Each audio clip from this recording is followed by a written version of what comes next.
Il existe une sauce noire africaine, tellement noire que beaucoup de personnes ont peur d'y goûter et pourtant c'est une sauce exceptionnelle dont la coloration noire provient de ce qu'on va appeler la réaction de Maillard et je vous explique ce qui se produit réellement.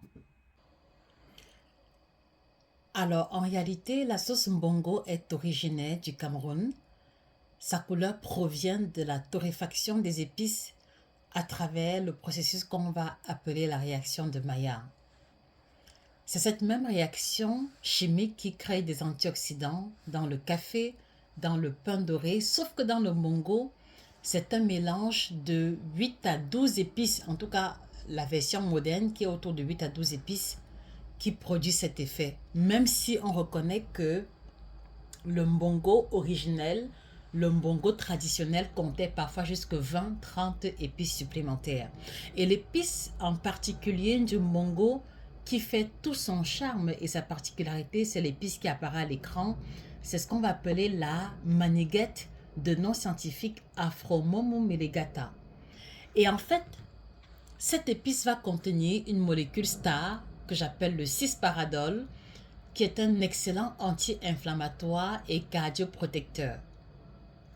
Des études in vitro ont montré que cette épice avait une activité anticancéreuse lorsqu'elle était associée au yomi, ce qu'on va appeler l'arbre à ail de nom scientifique Scorodophleu zenkeri. Donc en fait, préparer la sauce mbongo dans lequel il y a la maniguette, l'arbre à l'ail est une combinaison qui permet de prévenir le cancer et réduire l'inflammation. Et en fait, la couleur noire fait peur parce que en fait, c'est simplement la preuve que les épices ont été transformées chimiquement par la chaleur pour libérer les composés que les épices crues ne contiennent pas. C'est ce que j'aime bien appeler la cuisine moléculaire qui est pratiquée dans de nombreux pays d'Afrique depuis des siècles. Alors dans ce livre, il y a un chapitre qui est dédié exclusivement à la sauce mbongo, comme vous pouvez le voir au niveau du sommaire. La sauce mbongo se trouve au chapitre 5 de la partie 4 de ce livre. Et comme vous pouvez le voir, elle est à la page 471.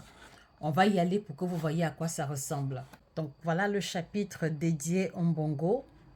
Et vous verrez que toutes les informations clés trouvent les références scientifiques afférentes à chaque fois.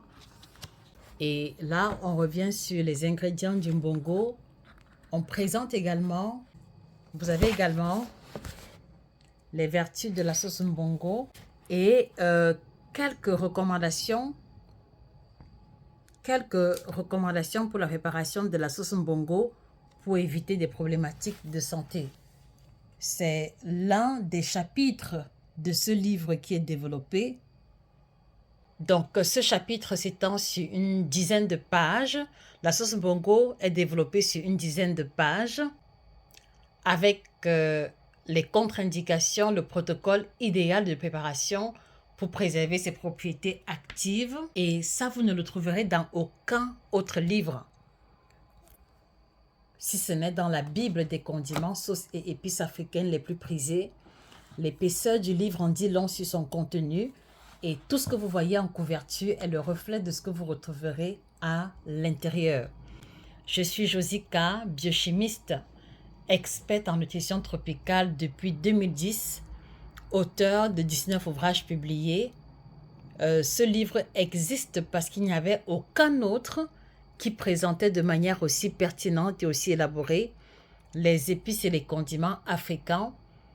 J'encourage donc tous les restaurateurs, les traiteurs, les vendeurs d'épices. Ce livre est une référence professionnelle pour vous. Et à ceux qui ont longtemps rêvé de pouvoir apporter un discours scientifique sur nos condiments et épices, cet outil est désormais disponible dans le lien en description.